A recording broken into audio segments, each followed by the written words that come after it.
Welcome to the Fibromyalgia Podcast. I'm Tammy Stacklehouse, fibromyalgia coach, author, and founder of the International Fibromyalgia Coaching Institute.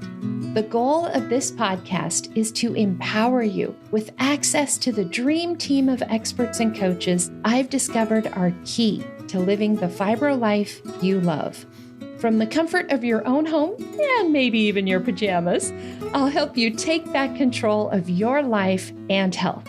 To help out with fibro fog, I always include full show notes and additional resources at fibromyalgiapodcast.com.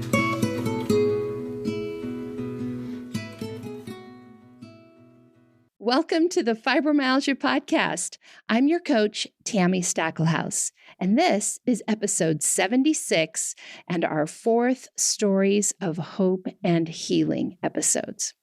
Now, if you like what you hear today and you want to hear more, just go to today's show notes at fibromyalgiapodcast.com/76, and we'll have links to our 3 other Stories of Hope and Healing episodes.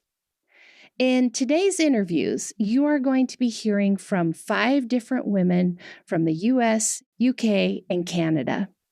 They will all be sharing information on what they've done over the last few months to improve their fibromyalgia. And as you hear their stories, you will notice that they all have done different things. That's the way it is with fibromyalgia. There is no one-size-fits-all magic formula. Our symptoms might look similar, right? We're all tired, we all have pain, terrible sleep, brain fog, but that magic formula that helps us get better is going to be different for each person. Now, as you hear their stories, please remember that they are sharing their personal experiences to give you hope and to give you some information only. And this should not be considered medical advice. The information you hear on this podcast, of course, is never intended to replace consulting with a qualified physician or other healthcare provider. We simply share to give you hope and to give you some encouragement, and maybe also to give you some new ideas. You will hear that some of the women I interview will mention specific medications or supplements or treatments, while others are more vague. And this is because, of course, it's their personal medical information. Each person is sharing only what they feel comfortable sharing. If you need more specifics for your situation, please schedule a consultation with me or with one of my coaches. We'll have the link in today's show notes. Just go to fibromyalgiapodcast.com/76. In these interviews, you are going to hear me talk about the Fibromyalgia Impact Questionnaire, or the FIQ. This is a standard measuring stick that is used to measure, guess what? The impact fibromyalgia has on someone's life. This is something that is used in drug trials, doctors' offices, fibromyalgia research studies. It's the standard measuring stick, like I said, that we use to measure fibromyalgia. The FIQ has questions on it, things like the severity of various kinds of symptoms like pain or sleep or fatigue. It asks how difficult certain activities are for you, like grocery shopping, cleaning the house. And the answers that you give to those questions give us a score from 0 to 100.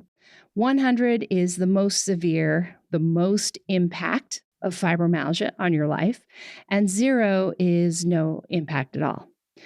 And to give you an idea of what normal, quote, might be, the average score, according to the creators of the Fibromyalgia Impact Questionnaire, is 58.2.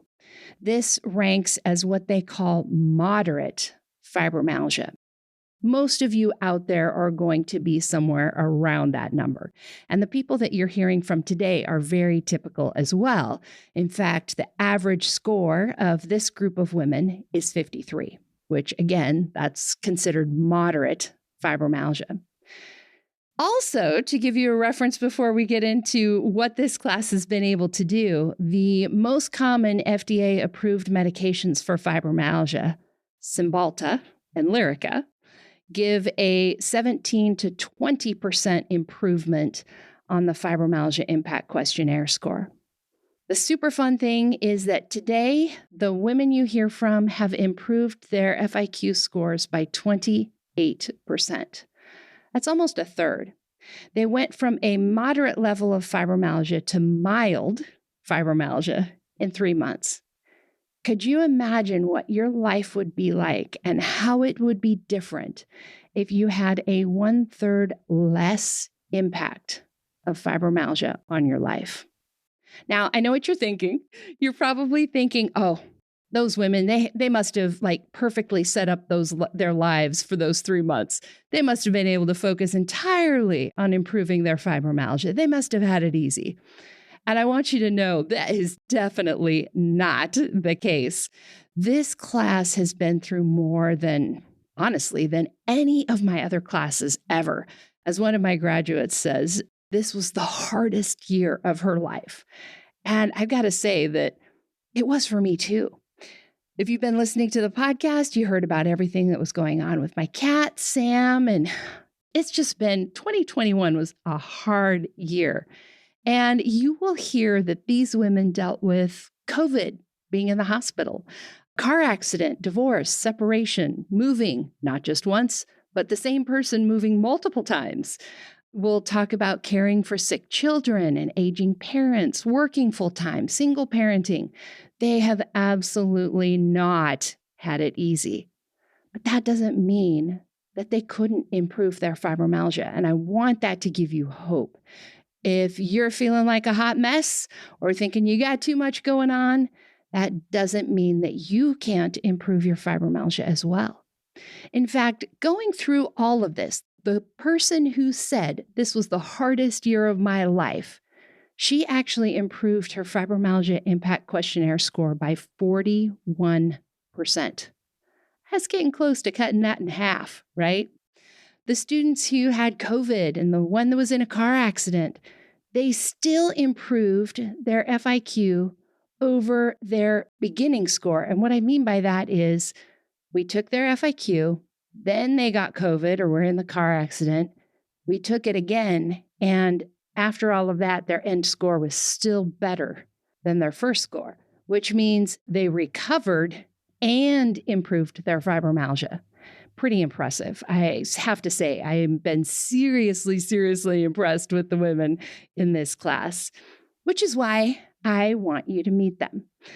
Now, I want you to stay tuned after I finish the interviews with all 5 of them, and I will share a little bit more information for those of you who are interested in the class that they are graduating from.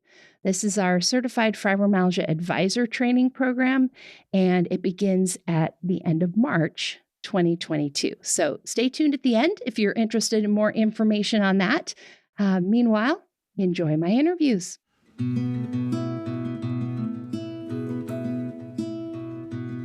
First, we are going to go to Naomi in the UK. I know it is getting late over there, your time, and almost past your bedtime, but congratulations.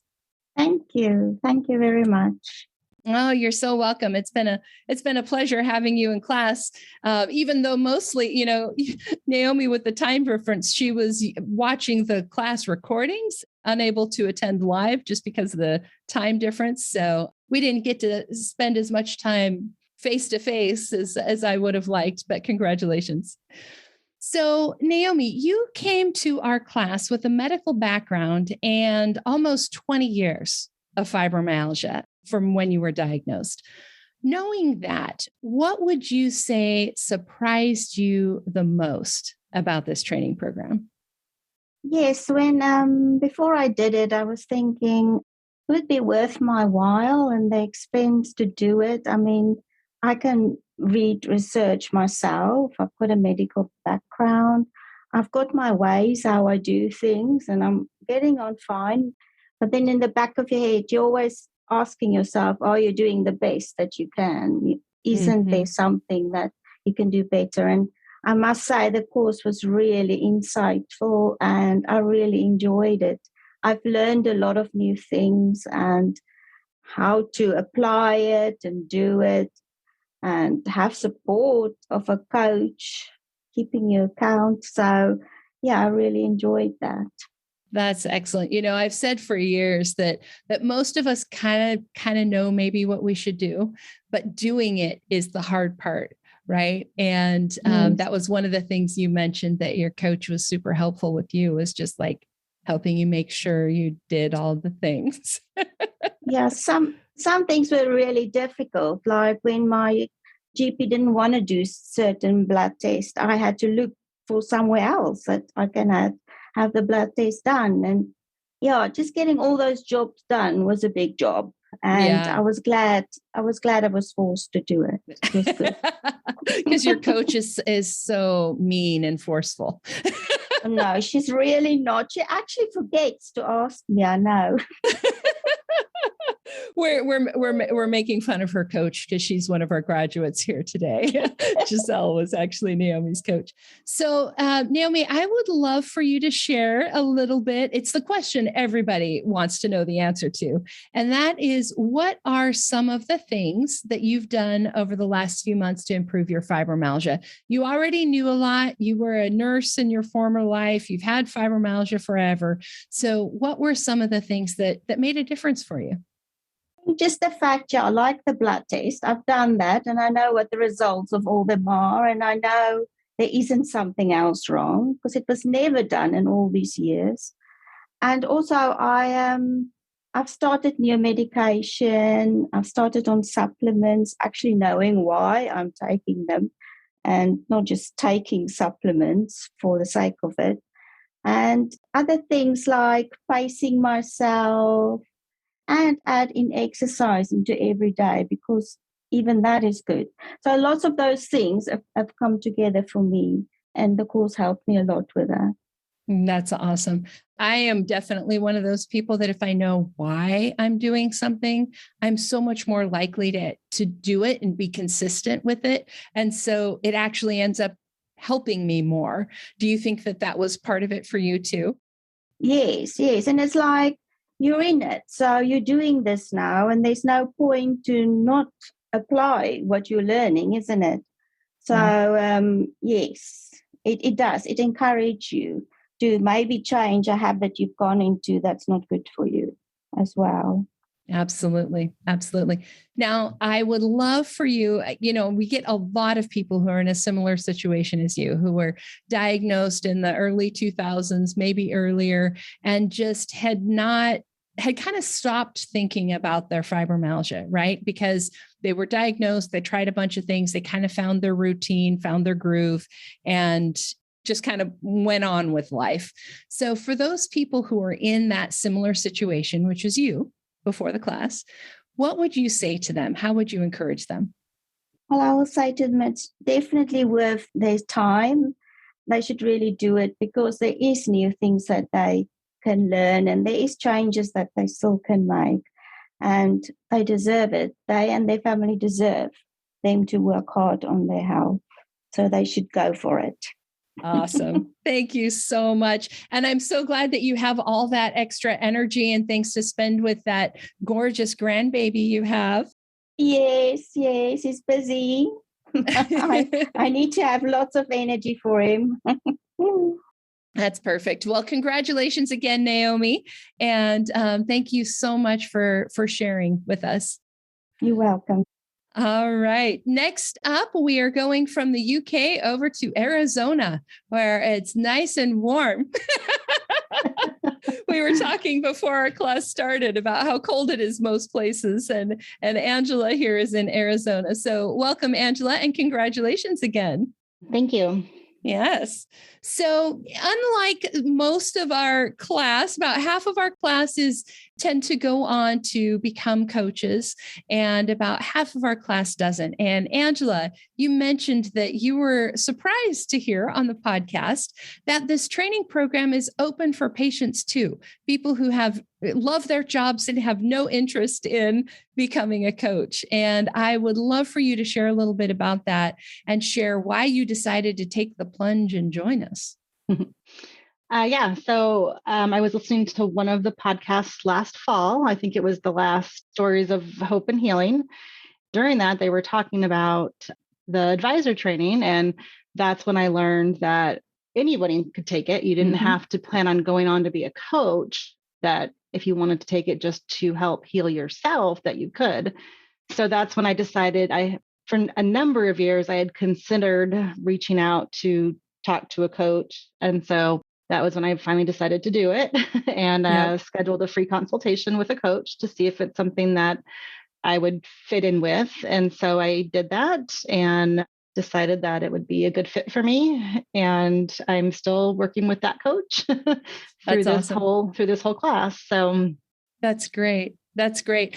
The advisor program, just for everyone who's listening, it is the first step in becoming a coach, but it is the step that teaches you everything I can teach you about fibromyalgia in 9 weeks.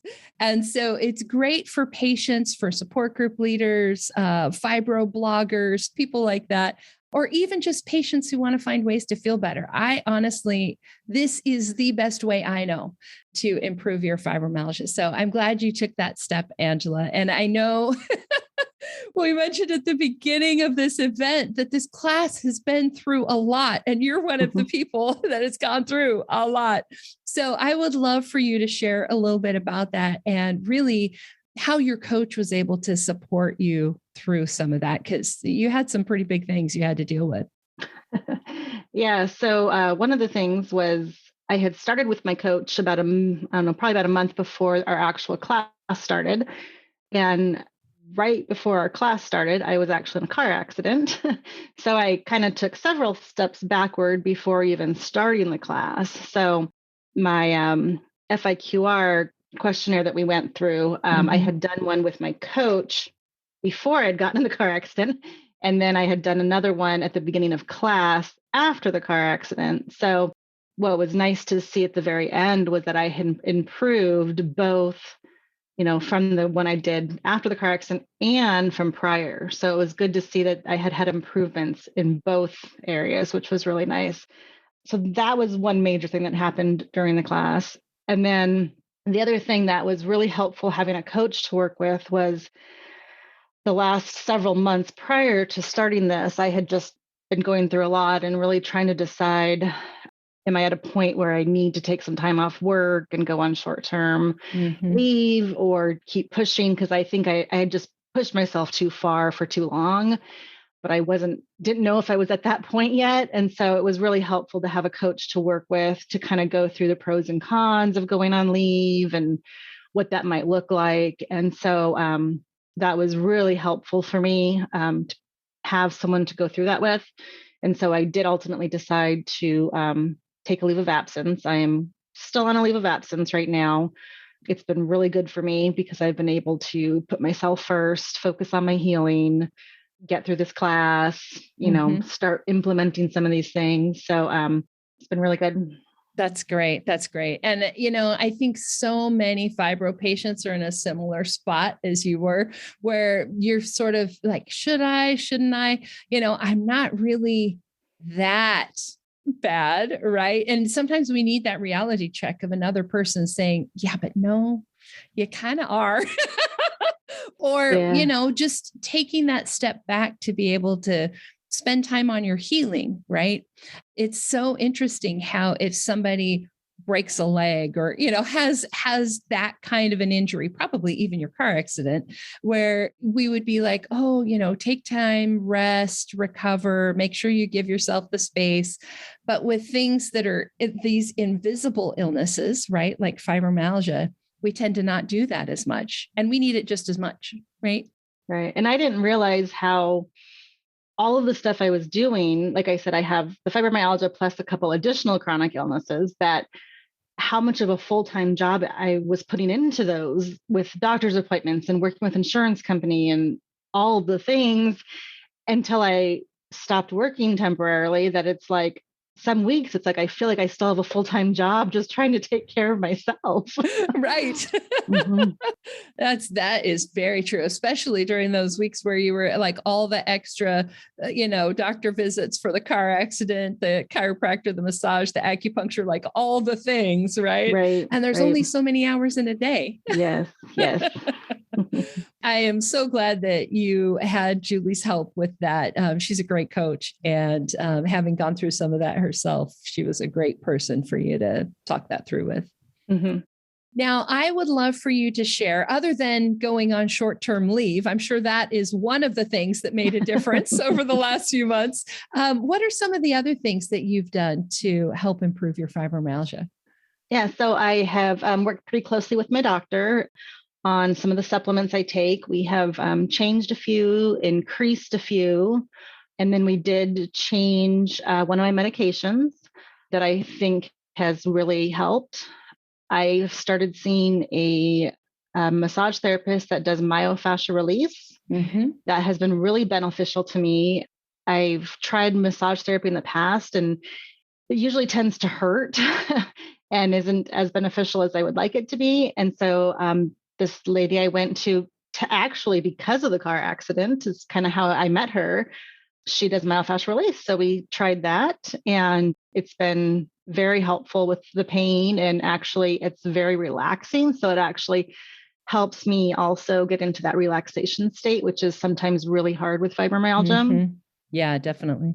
I've done that. The other things I've been learning that I've been working on is saying no to things for my sanity, just to, when I know it's going to impact me negatively the next day, if there's things that it's like, I just know my body needs to rest, learning to say no to things that I, shouldn't do, giving myself a little more grace for healing and things like that. That's awesome. That's awesome. I think that one of the biggest lessons that I've gotten from fibromyalgia is that my choices really matter. And like you were saying, like learning how to say no to things, and really there's a limit to all of our energy and time. But with fibromyalgia, we just feel those limits a little bit more intensely. And so I think that's actually been a gift to really be aware of, no, I need to say no to the things that aren't as important so I can say yes to the things that are the most important to me. And so I think that's great that you mentioned that. Awesome. So my last question for you, for the person out there who has no interest in becoming a coach like you, we've talked about how much you love your job and your goal is to get back to doing it. Why should somebody like that consider joining the advisor program? If they are wanting to feel better. I think part of it is just learning as much as you can about fibromyalgia. That way, you kind of know the kind of things you need, and you can advocate for yourself. Like you've mentioned before, a lot of doctors aren't really, trained in a lot of in depth with fibromyalgia. So by having that knowledge, it really helps you to be able to advocate for yourself and be able to try the things that may help you. And I think the more you know, the better you are, the more power you have to take control of your health. That's right. That's right. So often we are almost, things are happening to us, right? Like we're victims of our medical system, our insurance, our pharmacies, our doctors, and the more power we can take back, the better. And the best way to do that, like you said, is learning as much as you can. It's definitely made me feel more powerful and more in control of my situation. That's amazing. That's awesome. Well, thank you so much for sharing all of that with us, Angela, including the not fun bits. And congratulations on improving beyond recovering from the car accident, which is amazing. All right, thank you. Yes, yes. And now we are going to go to South Dakota to talk with Anne, who mentioned today that it's warm there right now. It's a whole 30 degrees. Congratulations, Anne. Thank you. Yeah. So I noticed over the last couple of weeks, you have made a couple of posts on Facebook where you've talked about how much more empowered that you have felt at your doctor's appointments and your daughter's doctor's appointments. And I would love for you to share a little bit about that. Well, when we started the class, you were talking about stuff, and a couple of the other gals knew exactly what you're talking about. And I'm kind of like, okay, I don't know what that is. And then all of a sudden it was like, I'm at the doctor's office, like with my daughter, and they're talking about this or that. And I'm like, I know what that is. I've heard of that. And then later, it was like, even for myself, I'm like, I figured out I have adrenal fatigue and I have thyroid issues. And I'm like, oh, this is yeah, we talked about that. And then I can go back and look at it and go, wow, okay, interesting. Because I've done, because I've had it over 20 years. And it's like, I've tried everything. I've went to multiple doctors and I'm so sorry. There's nothing else we can do for you. It sounds like you have a really good handle on what you're doing. Just keep what you're doing. But it just wasn't enough, Mm-hmm. Yep. And I also remember you saying that there was one doctor that you visited. I think maybe it was for your daughter or for you. I don't remember exactly. And you actually knew that it wasn't a good fit because they didn't know what you were talking about. Well, and that's, because I'm actually, my coach was phenomenal. And my coach and I both have, daughters with issues. And so it's like, I knew kind of what direction it might be going. And I've learned how to advocate for myself and I've learned how to advocate for my daughter. And that was the thing. It's like, yeah, they wanted to do this treatment, but I'm like, I know this is going to be bad. And we didn't. And then because of I've learned how to do that, I was able to find somebody to help my daughter. That's amazing. She's 11 and she's just, she has a lot of similar symptoms as I do. And it's so frustrating because I guess, and that was another thing my coach did, because I always was talking about my daughter and she's like, okay, well, we can talk about her, but we need to take a break here. We got to talk about you. We're going to work on you. And then we'll do, some with your daughter. But it's been really hard because when you're a mother that has fibromyalgia and if you have a daughter that has fibromyalgia and stuff, it's very difficult. It is. I mean, on one hand, you know what she's going through, right? Yeah. But on the other hand, you've got fibromyalgia, right? So it's like you don't have as much capacity, you get tired faster. You've got your own pain and brain fog to deal with, right? Yeah. Yeah. It can be challenging. So I know that you have said a couple of times that you wished you'd found this class 21 years ago, which is when you were diagnosed. And I would love for you to just share why it's been so helpful and why you wished you'd found it sooner. Well, I guess even just, having a coach being able to help me along the way and kind of go, okay, well, let's look at this and let's just kind of different ways of trying to figure out how to help me. And we were able to do that. Without her help, I wouldn't have improved as much as I have. Mm-hmm. Yep. So the question everybody wants to know, what have you done over the last few months to improve your fibromyalgia? Now, you mentioned you found out you had adrenal fatigue. You found out you had thyroid issues. So I'm sure that addressing those things were a big piece of it too, right? Yeah, it's really been like somebody kind of flipped a switch because I found a functional medicine doctor who was able to help me. And then I already know what I learned in class and I was talking with the doctor about it and she knew exactly what I was talking about. And I was like, wow, this is so exciting because, like I said, it's just all these years, all these doctors, they don't get it. And it is an invisible illness. And it's just been amazing because I'm really happy that I've, because like I said, I tried everything. I didn't know if this was going to work or not. And I had watched 2 graduations prior to me signing up. Mm-hmm. And then I started listening to your podcast and a lot of things were just clicking. And it's just been amazing. That's awesome. Anne is the one who improved the most out of our class.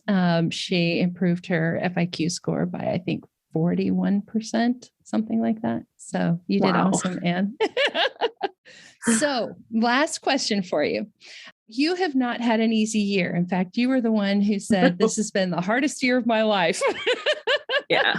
And I would love for you to just, so many people, especially these last couple of years, have found themselves in that place where life is just hard and I'm a hot mess. And how can I possibly work on my fibromyalgia right now? And I would just love for you to just share from your experience over the last few months and share with them some encouragement. Well, I guess, because I'm gone through a separation. I've moved a couple times. My daughter has chronic illness and trying to get her help for school, and then trying to help myself. And then I've had some family members that have been sick. And with all of this going on, I have improved. And that's one thing that I'm just, because I just can't believe what a difference it's made and how fortunate I am to have found you and my coach. And it's just been amazing. Thank you. You are so welcome. You can make me cry.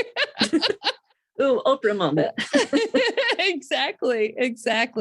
So I'm telling you guys, Anne has been through so much. Everyone in this class has, and they are all good evidence that even in the midst of all kinds of crazy things, there are things you can do to improve your fibromyalgia. So congratulations again, Anne. Thank you. You're welcome. All right. From one Anne in the US to another Anne in Canada. Hello. Congratulations. Hello. Thank you. Yes, absolutely. So, Anne, we're going to kind of take a little side trip here. When you and I first met, you were already a coach. In fact, you have several coach certifications. You've worked with a bunch of different kinds of coaches. And I would love for you to share, because most people aren't familiar with fibromyalgia coaching and how it's different. I would love for you to share from your experience what you found different about working with your coach, who is a fibromyalgia coach, and the other coaches you've worked with. Yeah, perfectly. I'd love to share that. Well, as you said, I've had a lot of coaches. I've done a lot of online courses and real-time courses and whatever. So I was used to a certain kind of coach, but I did not know what to expect with a fibromyalgia coach. And I was also, I just want to say that when I started this, I was in this, first of all, if you remember, to get more information on how to work better with my clients, right? Right. In fibromyalgia. Yeah. But I really learned really fast that having a fibromyalgia coach is nothing like having I don't want to say ordinary, but a coach which has a certificate as a coach in something else other than fibro. So I learned quite fast that I had to, I had to do stuff, right? I couldn't just push her away and say, oh, no, I feel fine. Oh, no, I'm not too tired. Having a fibromyalgia coach was, I think, one of the biggest aha moments for me to realize, okay, so she really understands me. Mm-hmm. She really knows she knows what I'm trying to hide here, She saw through all your stuff. That's what you're saying. I couldn't hide anything from her. And she had this way of reading me and knowing, you said it. I've had over 45 years of living with fibromyalgia. And one of my major problems is I have always been helping everybody else. And, I'm still doing it. I'm helping people that have fibromyalgia. And it's what I love to do. The last 5 years, I have spent trying to reverse my illnesses. I have a few of them. And I have been working on that.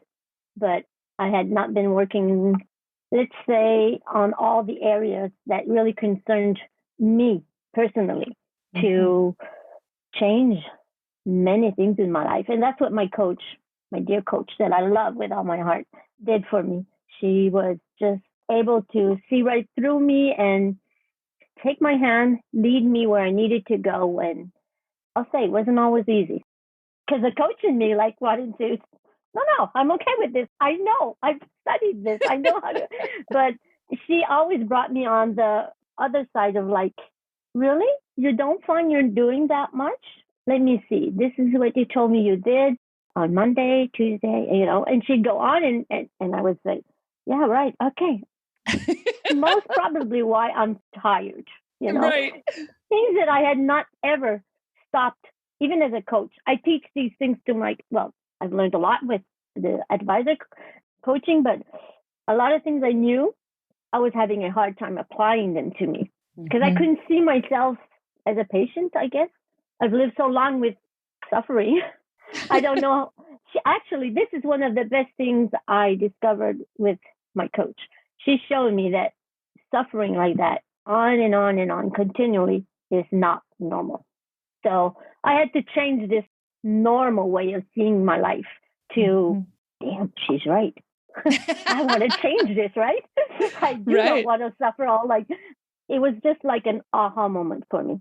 Absolutely. It's one of the reasons why I love coaching, because it doesn't matter how smart you are, how good you are as a coach yourself. Sometimes we just can't see our own stuff, because we're down in the mud and we're living it, right? And it takes somebody from the outside to help. Yeah, it's just exactly what you said. I am a great coach. I know I am. I've been told by my clients that have wonderful results, but I am not able to coach myself as well. That's but right. I've learned with the advisor. Yeah. That's excellent. That's excellent. Now, I know you mentioned this at the beginning that you enrolled in the program to get your fibromyalgia certification and get more information to help your clients. And you got so much more. Oh, yeah. It was a package deal. What do you think surprised you the most out of the course? Oh, I keep repeating this to anybody that wants to hear me, but what surprised me is that although I knew a lot of these things, I had learned them, I had no idea how to apply self-care in my life.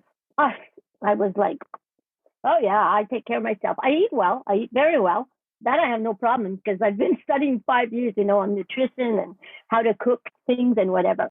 So that part was like, I exercise, but I learned so much. I mean, that is only part of getting well. There's the other side of self-compassion. I would even say self-love, self-care, knowing what it really was. I had no idea. So that was like oh my goodness, where have I been? Like, well, actually, I didn't know how to take care of myself. That's what I really realized. I was like, I don't know how I am taking care of myself. I'm eating right and I'm exercising right. And that wasn't enough. So that helped me to understand why I was always plateauing and not moving, that little bump I needed. Like the bumps in the road, yeah. Yep. Well, I wasn't, yeah, I needed that jump start to learn how to take care of myself, how to live it every day, because I have knowledge, but my coach helped me to, okay, now how are you going to do it? Give me, specific things, how are you going to do this week? I was like, I don't know. She even had to help me at first to help me understand how to apply it in I just didn't know. Taking time for me was like, oh, I can't do that. I feel guilty. I have to help my elderly mother, the handicapped people that are living with me. I always have to help others. I was always the last one eating. So right, which is to change that. Yeah, and that's so true for so many of us. And you had Robin. It was the perfect coach for you to model that grace and that compassion. She is so good with her clients and with She's that. Excellent. Yeah, excellent. That's awesome. So, of course, the question everybody wants to know, what specifically have you done? And also, I want to add in here that Anne was the one who had COVID. And for a while there, we weren't sure if you were going to even be able to finish the class. I will admit, Anne, I said a couple of prayers like, please don't die, Anne. Thank you. You were quite ill. Yes, I was. And I was, well, I'm not vaccinated. I still am not, but those are personal choices, right? I'm not against vaccines. I just want to get this out. But I thought I was like very protected because I work from home and I just, here in Quebec, we're still in lockdown. So I wasn't seeing anybody except my husband. But my dear husband got COVID and it took me 24 hours and I was flat in the bed, right beside him. But I always told him, if I get COVID, I know it's going to be very hard because I know my body. I've been working to get it better and more optimized and my immune system. But what happened is that I got really sick. I mean, the doctor even asked me if I wanted to be reanimated, because I had COVID pneumonia. I don't know how to say that. Pneumonia, yeah. Okay, pneumonia. It took a long time for them to give me antibiotics. So fast forward, I took one dose of antibiotics. And when I went to see my doctor, he says, it's worse. It didn't get better. I said, okay, that's why I'm so tired. So he was afraid I would say like that. But what surprised me the most is how fast I went. When I started the antibiotics that were strong enough and I could get over this pneumonia, I really went like, oh, yeah, because I was doing everything I learned in our course. I was really taking care of myself. And had the advanced class where you also have to learn from COVID. Yes. And I had side effects. I still do, but I was stunned when you told me that my FIQ is like even better than when I started. Yes, even better than before COVID. Yeah. So what that made me realize is when you do take care of yourself the right way and you do implement, all those foundations, food and everything you learned, it does make a difference. And self-care, I can honestly say that is where I applied more of taking care of myself than I ever did. I mean, I would take baths like an hour and a half just to relax everything, my muscles. And I would sleep whenever I was tired. And if somebody was hungry in the house, well, they just had to wait because I was not feeling good. Right. That's where I practiced, I think, the most. And I could see how fast I was because like most people that have fibromyalgia, I ignored all the signs my body was telling me so many years. And even when I was in coaching at first, I mean, Robin is the one that helped me with this, realizing you're still ignoring what your body's telling you. I am? Yeah, well, I'm a little perfectionist, so very hard sometimes to say, no, I can't do this. I won't. Right. It's a choice, right? Right. Now, everybody, I always get emails after these events when I have a student who says, honestly, if self-care was the thing that made the biggest difference. Nobody wants to hear self-care because that's something I have to do. Right. Yeah. So for the person out there who's like, oh, self-care, kind of rolling their eyes, I would love for you to just like honestly share from the bottom of your heart the difference it has made for you. Oh, it revolutionized my life. Everybody defines how they want to take care of them, but my quiet moments, my time when I get to go somewhere because someone takes care of my mom, they're sacred. Nobody can tell me what to do with that. And they're always spent on me for what I want to really do. The biggest thing for me is prioritizing yourself is not something to be ashamed of. It's not something to feel guilty about. It's something that most people that feel good in life are doing. So let's take example on them, right? I think that is one of the, maybe I'm generalizing here, but most people I've met that have fibromyalgia, on their list, they're the last person. And I think we need to bump up. So that is what I did, taking care of myself. And, if I went walking for an hour and a half in the woods and I felt great, but guess what? At night, I was like, oh my, I think I exaggerated. So learning to not overdo what I love, because I love walking, right? Is how I practice self-care, listening to those signals. So self-care is very important. It is. I would say it's the thing that made the biggest difference for me because it's the motivation behind why we do everything else.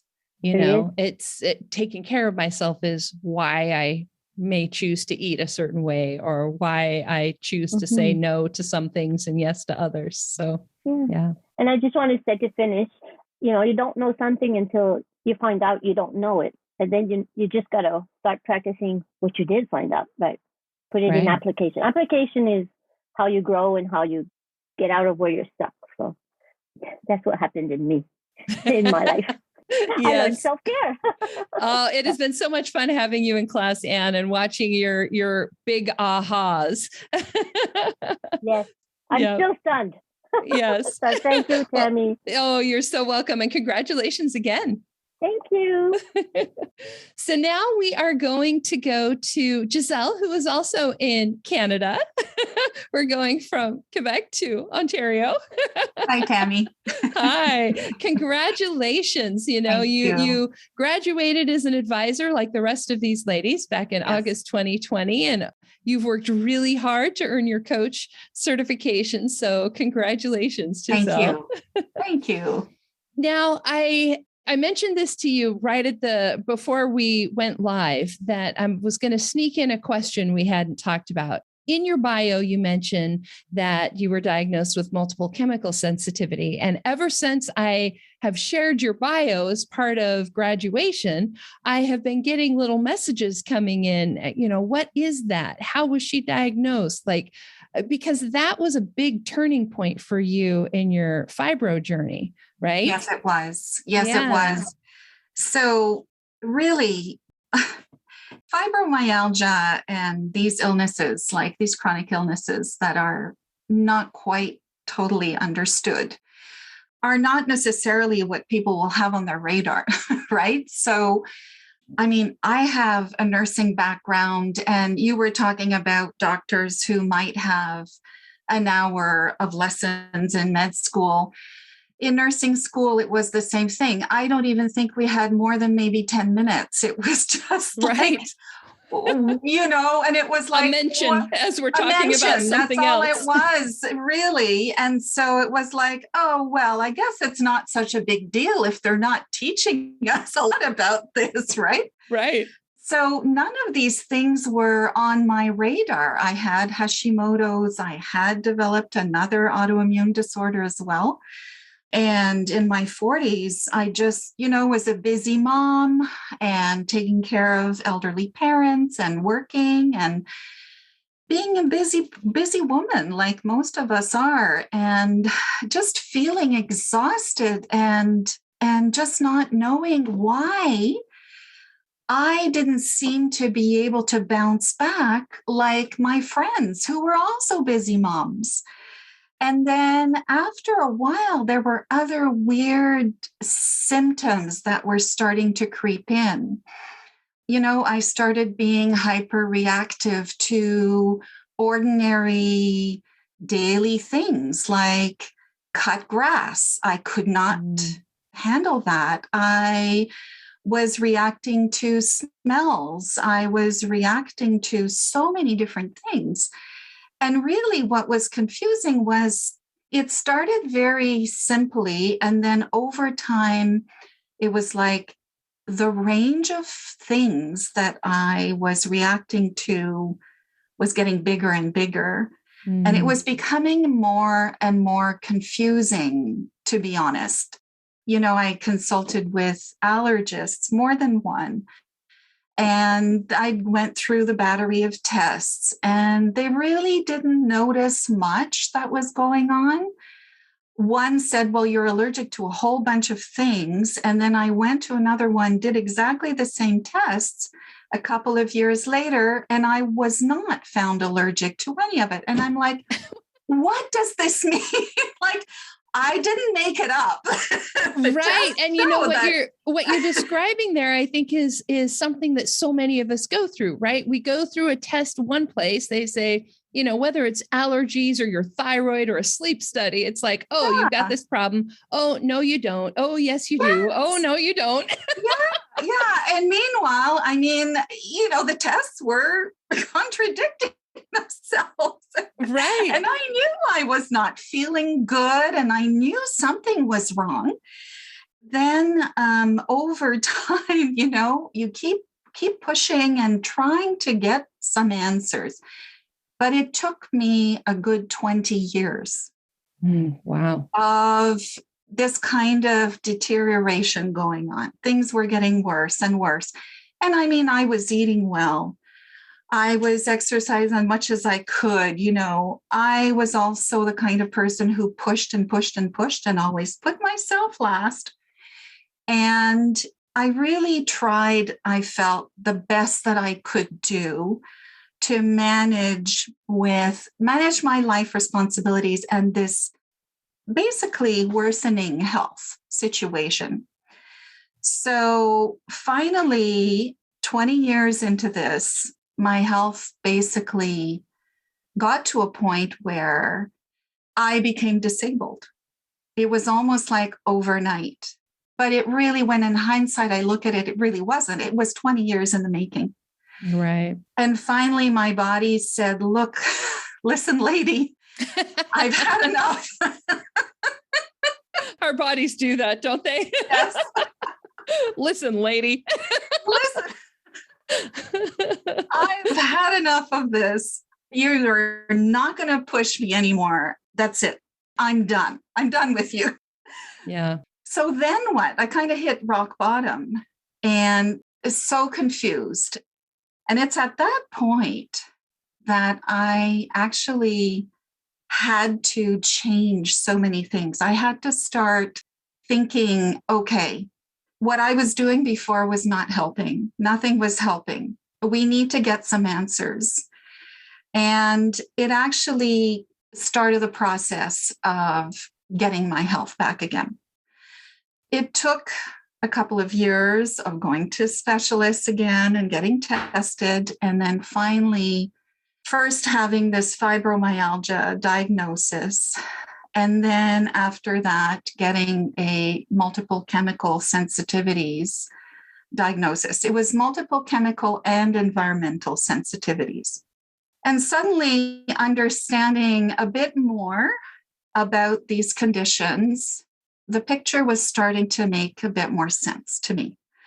I was starting to get some answers. However, the question really was how to treat me. Right. Because most of the things that we would normally do to treat people, you reacted to. I reacted to. So the cure was making you, cure in quotes, the medicine was making you worse. Worse. It was.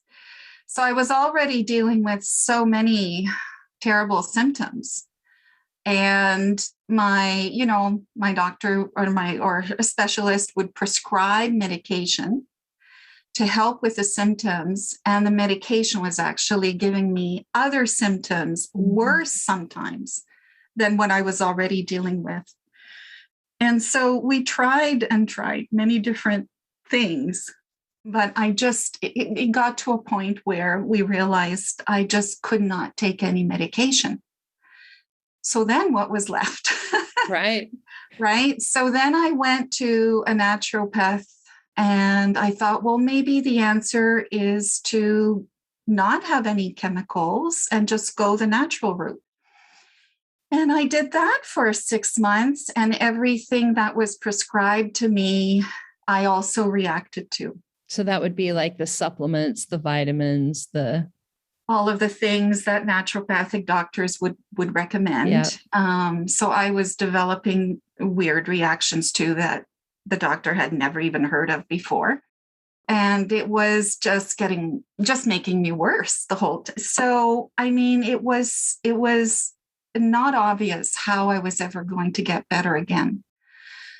But I didn't give up. And I think that, that was one thing that I kept saying to myself, I have no idea how I'm going to get out of this, but I can't give up. Whatever it is, I need to find it. Whatever is going to help me. There has to be a way. Mm-hmm. So eventually, one thing kind of led to another, and I ended up connecting with a naturopathic doctor who was specialized in functional medicine. Now, that was like a whole paradigm shift because he looked at the sources of my health issues. He connected the dots very differently. But the thing that was different also was that his supplements actually were all natural, so that he didn't have any preservatives or what are the other one? The fillers. And I think maybe the other naturopath I had gone to before, even though the things that were being recommended were natural, there were maybe some fillers or maybe some preservatives, which are chemicals. And that's what my body was reacting to. Right, right. I have a friend that is very allergic to corn, and cornstarch is one of the fillers that's used in a lot of tablets of, Yes, medications or vitamins or whatever. And so, exactly. yeah. Yeah, exactly. Or sometimes even they'll have like some even compounded medications that are handmade, right? Basically, they will have a little bit of like milk powder or something like that. But if you're lactose intolerant, that won't work with you. You'll have a reaction. So it becomes very precise, the kind of care that someone like me has to receive is somewhat very customized. And really, you have to have sort of a scientific mind to be able to split everything, split everything, kind of do all the work to kind of be very, very precise and to make sure that what you're receiving is really going to be okay with your body. Right. Right. So it was a process. And, that was 6 years ago that I was diagnosed. And when I think of that, 6 years in the whole scheme of a lifetime is really not so long ago. Right. Right? Yep. Yeah. Yeah. I really wanted you to share some of this because so often I talk to people and they haven't been diagnosed or haven't put it together themselves that it's not really fibro symptoms. Right. So when you try all the things and they make you feel worse, there might be something else going on too. And so for everybody who's listening, if you have fibromyalgia, you've tried the regular fibro stuff, there's probably something else going on if those things didn't help you. And especially if those things made you more ill. Exactly. Yeah. So I know when you and I first met, you had already figured out a lot of this stuff and you were already doing pretty well. But I asked you before we started, I've asked everybody, what have you done over the last few months to improve your fibromyalgia? And I wasn't sure if that was a relevant question to ask you because you were already doing pretty well, but you told me it was. So I would love for you to answer that question, over the last, I don't know, almost 2 years now from when you started the advisor program. What have you done? What's made a difference for you and taken you to that next level? Well, thank you for asking. I really wanted to share this. So when I started the advisor program, I was very much in the thick of rebuilding my health again with the help of this doctor. And I had already done 2 years of that kind of work and was feeling a lot better. But what I found with the advisor program that was very helpful was the whole side of how do I implement the changes in my life that will help to support my health, number one, but also to address my fibromyalgia so that I can understand, how to better manage my own symptoms. So these are things that no one that I had, come in contact with had been able to help me with. And I know as a nurse that this is a really important part of self-care and of improving one's chronic condition. I had patients that had chronic conditions, not fibro, not multiple chemical sensitivities, but other chronic illnesses that I had helped as a nurse to educate them so that they knew what to do in between the doctor's appointments and the specialist appointments. What did they have to do at home to better manage their health condition and to prevent any kind of setbacks? And if there was a setback, how could they get back on track again? So I was looking for a program like that. And then when I found the advisor program, that's exactly what it did for me. It gave me the understanding that I needed around what was fibromyalgia, something I had not learned in nursing school. Right. Right. Yeah, it's a good place to start. Exactly. what was this thing? The other thing is, why? Why is the body doing what it's doing? Why are these symptoms the way that they are? Why everything?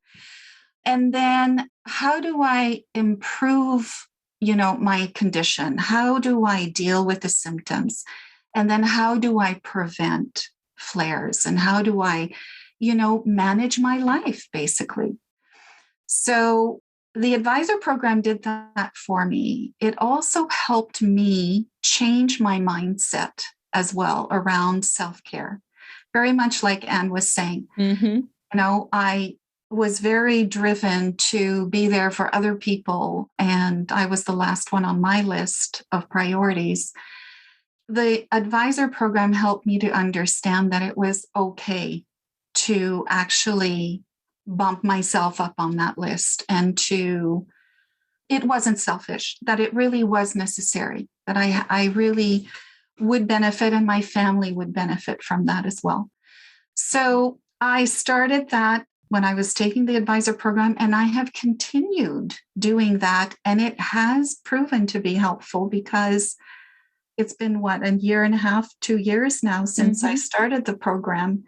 And my health has continued to improve. And I know that it's largely because of, what I do at home. It works. 100%. Yep. And, you and I have talked about this before, but I think being a coach is the best way to stay on track, right? Yes. Because we're continually talking to our clients. We're asking them questions. And I can't tell you how many times I hear myself coaching a client and think, you should do that too. That's a really good idea. That's so true. It just kind of keeps it top of mind, helps, because life is so busy and so crazy. It's so easy to just let that slip. Exactly. And I think the other thing too that I've really, come to appreciate as I was going through the advisor program, I was paired up with a coach who was really essentially the first person that I was able to connect with on a personal level who had fibromyalgia and who understood what I was going through. And now I can do that with my own clients. And oftentimes I am the only person that they know. And they feel there's a certain reassurance around that, that I understand. And there's no symptom they can't talk to me about that I'm going to find weird, because for sure. Exactly right. I tell people that all the time. Like, I promise you, I've either done it myself or somebody else. Like, very little surprises me at this point. So how has it been for you now that you're a coach and you're working with clients? Who is your typical client? What are some things that they generally come to you for? So there's quite a large range, actually. I've worked with a lot of women, different age groups at different stages in their lives. I've had moms, struggling to be the best mom they could be. I've had women who, are taking care of elderly parents and still, working and trying to, do all the things. Others who, working full time and struggling and not knowing if they can continue to work. There's just been quite a wide gamut. I've had some young women in their 20s trying to establish themselves in their new careers. It's just different women at different stages. Mm-hmm. Yeah. And would you say that what you've seen from this graduating class, that this is a pretty typical results that you see with people, but also like where people are at and the problems that people come in? I mean, I feel like, of course, we're all unique and we're all special, right? But this also isn't unusual. No, I agree. Yeah, that's awesome. So for the people who are listening, who feel stuck, maybe without hope, who've tried all the things made them worse, not better. The people out there like you, Giselle, what would you say to them from the side of the river that you're on now. So what I would say to anyone like that is, number one, don't give up. Don't give up. There is a way to help you. Okay. There are different things that combine together. When they're the right things for you, you will get better. And one of the things that I love to do with my clients is exactly that, is helping them, because most of us have more than just fibromyalgia. Yes, we do. And sometimes the challenge is knowing, where does fibromyalgia express itself in that client, and where is the rest of the stuff happening? And that's one of the things that I like to do with my clients. And then we can address sometimes other things as well. And then, that helps also with the fibromyalgia. So coaching, I think, has been really wonderful for me to help with my health. And I do recommend it to anyone who wants to improve their own health. Living with fibromyalgia, this is something that I think is really invaluable. Excellent. I couldn't agree more.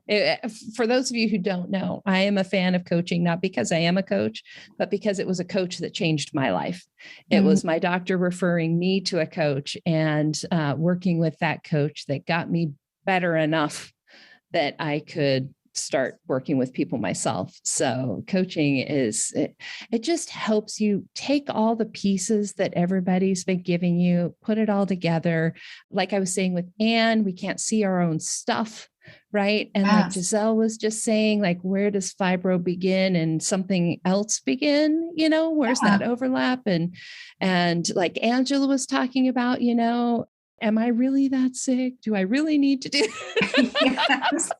Yes. all of those things. It's so helpful to have somebody else. So thank you so much, Giselle, for sharing, especially sharing your story, so much of your story. I think that will be really helpful for people. And congratulations. And I'm so thrilled for the people who are going to have you as a coach. So you are so great with your clients. Thank you so much.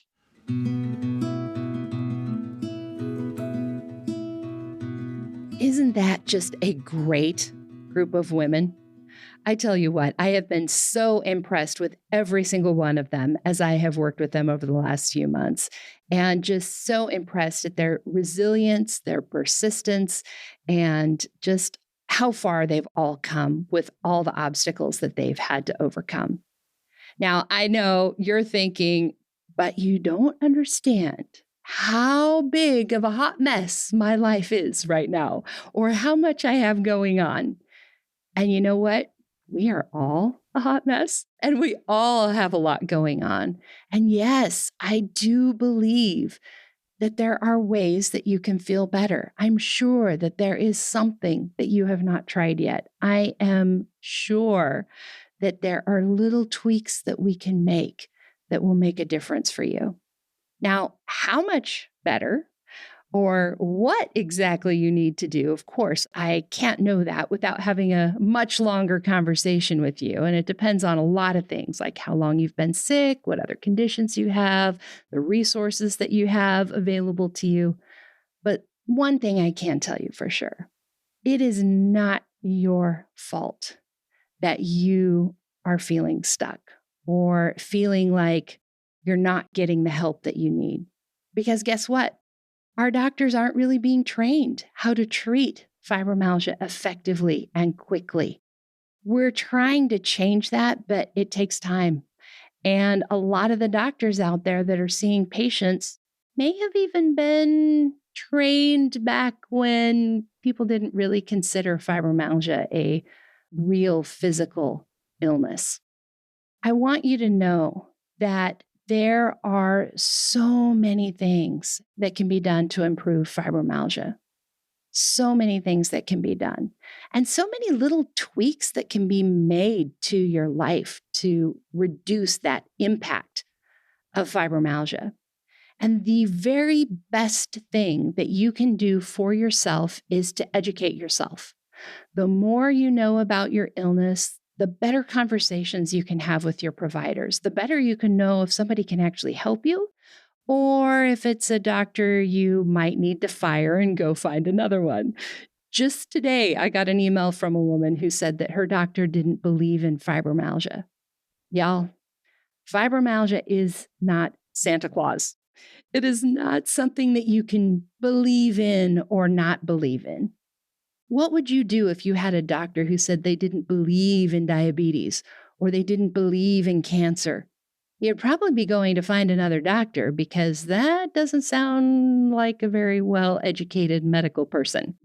You should be the same way about fibromyalgia. Fibromyalgia is a real medical condition. We have lots of research studies out there. We've got lots of science that explains that is a real physical thing that is happening in your body. It's not something made up in your brain, made up in your imagination. Oh, I was watching a TV show the other night set back in the, 50s or something. And she said, "Oh, he thinks I have the vapors." This is not the vapors, everyone. Fibromyalgia is a real medical condition. And the more you know, the better conversations you can have with your providers, the better you can advocate for yourself. The more you can ask questions and say, "Hey, can we try this? What about that? I read about this." And the better treatment you will actually get. If you are interested in the training program that these women have graduated from, our next Certified Fibromyalgia Advisor training program starts at the end of March 2022. There's still time as you're listening to this when it comes out. There's still time to join us if you are interested in that. We will have a link to the class in today's show notes. Just go to fibromyalgiapodcast.com/76, and we will have that link out there for you. The training program really teaches you everything I can teach you about fibromyalgia in 9 weeks. We talk about medications, supplements, alternative therapies, traditional therapies, self-management. We talk about all kinds of different things. The main difference between this program and working one-on-one with a coach is that the coach is going to focus on you, your situation, what you're going through right now today. The training program teaches you everything I can in 9 weeks. So I'm going to give you all of the options. We're going to talk about all of the things that are going on, not just your individual situation. The cool thing about that is more times than not, a little something is going to come up that you didn't even know should be on your radar. You probably heard about that in today's interviews, right? Anne talked about that.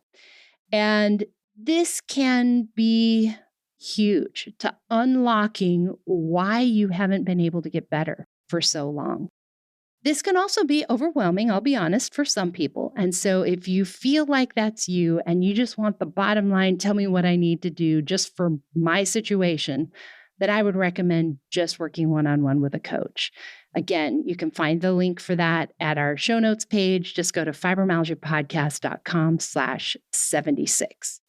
Whichever way you go, the most important thing is that you find ways to educate yourself, learn all that you can about fibromyalgia so that you can advocate for yourself and make the best choices for yourself.